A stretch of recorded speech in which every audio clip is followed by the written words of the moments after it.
Hi friends, welcome back to KSR cooking channel. Today recipe ఎంతో రుచికరమైన Mughlai chicken dum biryani వండబోతున్నానండి. ఇది చాలా టేస్ట్గా ఉంటుంది.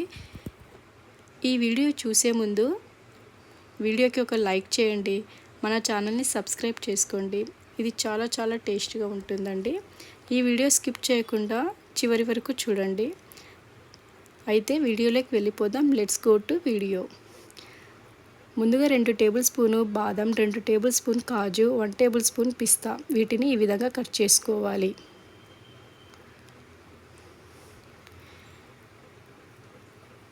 పది పచ్చిమిర్చి, 4 లవంగ, 1 మరాఠీ మొగ్గ, 3 యాలకులు, 1 టేబుల్ స్పూను రాతి పువ్వు, 1 ఇంచు చెక్క, కాస్త కుంకుమ పువ్వు అండి.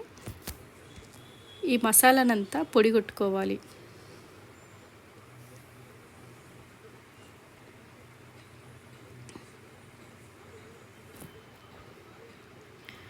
ఈ విధంగా పొడి కొట్టుకోవాలండి. చూడండి, ఈ విధంగా కచ్చపచ్చగా దంచుకోవాలి. ఇది 1 టేబుల్ స్పూను వేయించి పొడి కొట్టుకున్న జీలకర్ర పొడి, 1 టేబుల్ స్పూన్ పెప్పర్ పొడి, 5 బగారా ఆకులు, పొడి కొట్టుకున్న మసాలా పొడి అండి ఇది. అయితే ముందుగా నేనైతే 1/2 కేజీ చికెన్ తీసుకున్నానండి. శుభ్రంగా వాష్ చేసుకొని తీసుకున్నాను. ఇందులో పచ్చిమిర్చి, బగారా ఆకులు, బాదం, పిస్తా, కాజు, పొడి కొట్టుకున్న మసాలా పొడులన్నీ ఇందులో వేసుకోవాలి. 3 టేబుల్ స్పూను కారం పొడి వేసుకోవాలి. 1/2 టేబుల్ స్పూన్ పసుపు, 2 టేబుల్ స్పూన్ ఉప్పు, 2 టేబుల్ స్పూన్ ధనియాల పొడి, ముందుగా వేయించిన ఆనియన్స్ అండి, ఇవి బ్రౌన్ ఆనియన్స్, అవి వేసుకోవాలి. 1 కప్ పెరుగు, కొత్తిమీర, ఒక గిన్నెలోన కుంకుమ పువ్వు వేసుకొని అందులో నిమ్మకాయ రసం పిండుకోవాలండి. అది కూడా ఇందులో వేసుకొని 2 టేబుల్ స్పూన్ నెయ్యి అండి, ఆవు నెయ్యి వాడుతున్నా నేను. 2 టేబుల్ స్పూన్ ఆవు నెయ్యి వేసుకున్నాక మనము డీప్ ఫ్రై చేసుకున్న బ్రౌన్ ఆనియన్స్ది ఆయిల్ ఉంటుంది కదా, అది వేసుకొని చక్కగా మ్యాగ్నేట్ చేసుకోవాలి.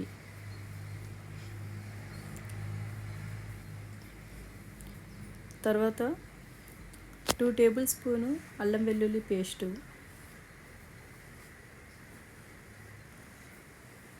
కాస్త పుదీనా ఆకులు వేసుకొని మళ్ళీ ఒకసారి మ్యాగ్నేట్ చేసుకోవాలి.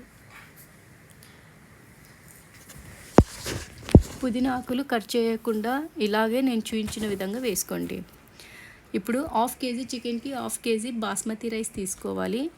ఈ బాస్మతి రైస్ని చక్కగా 3 మాటలు శుభ్రం చేసుకోవాలి. ఇవి ఒక అరగంట సేపు నానబెట్టుకోవాలండి. 1/2 అవర్ తర్వాత మనము బియ్యం ఉడికించుకోవడానికి ఒక గిన్నెలోన నీళ్ళు వేసుకొని అందులో ఉప్పు, మిరియాలు, చెక్క, లవంగ,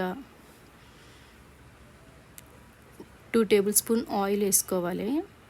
ఇలా ఆయిల్ వేయడం వల్ల అన్నం బాగా పొడిగా వస్తుందండి, ముద్దగా రాదు. నీళ్ళైతే బాగా మరిగినాయండి. ఇందులో మనము నానబెట్టుకున్న బాస్మతి రైస్ వేసుకొని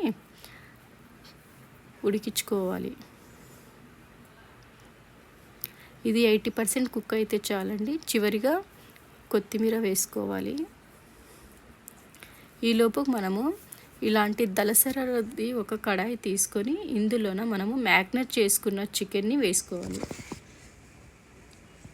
ఇది 1 అవర్ దాకా మ్యాగ్నేట్ చేసుకొని 1 అవర్ తర్వాత మనము బిర్యానీ స్టార్ట్ చేయాలండి. చివరిగా ఇందులో 2 టేబుల్ స్పూన్ ఆయిల్ వేసుకోవాలి.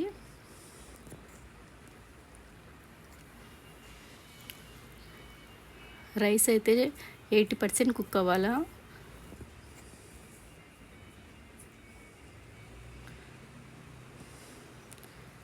ఈ విధంగా అయితే చాలండి. ఇప్పుడు దీన్ని ఒక స్ట్రైనర్లో వేసుకొని రైస్ని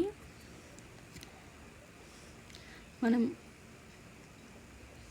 చికెన్ని చేసుకుంటున్నాం కదండి బిర్యానీ, ఆ కడాయిలోన ఈ రైస్ నల్లా వేసుకోవాలి.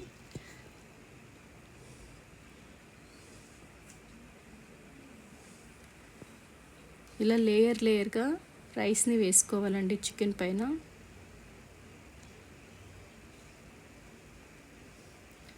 మొత్తం రైస్ని అంతా ఈ విధంగా వేసుకున్నాక చివరిగా కొత్తిమీర, సఫ్రాన్, నిమ్మరసం ఇవి ఇందులో పోసుకోవాలి. 1/2 గ్లాస్ వాటర్ వేసుకోవాలి. ఇవి మనం కుక్ చేసుకున్న రైస్ ఉంటుంది కదండి, ఆ వాటర్ వేసుకోవాలి. చివరిగా 2 టేబుల్ స్పూన్ నూనె వేసుకోవాలి. నూనె అన్న వేసుకోవచ్చు, లేదంటే నెయ్యి అన్న వేసుకోవచ్చు అండి. ఫుల్ ఫ్లేమ్ పెట్టకుండా మీడియం ఫ్లేమ్లోన 5 మినిట్స్, చిన్న మంట మీద 15 నిమిషాలు పెట్టాలి. మొత్తం 20-25 మినిట్స్ పెట్టాలండి. తర్వాత స్టవ్ ఆఫ్ చేసుకుని చూడండి, రైస్ అయితే ఎంత చక్కగా కుక్ అయిందో, పొడి పొడిగా ఉంది. ముక్కలు కూడా చక్కగా కుక్ అయినాయండి. ఇప్పుడు దీన్ని సర్వింగ్ బౌల్లో వేసుకోవాలి. చూడండి, ఎంతో రుచికరమైన మొగలై చికెన్ దమ్ బిర్యానీ అయితే తయారైంది. నచ్చిందా? అయితే మన వీడియోకి ఒక లైక్ చేయండి. మరొక కొత్త వంటకంతో మళ్ళీ కలుద్దాం. Thank you for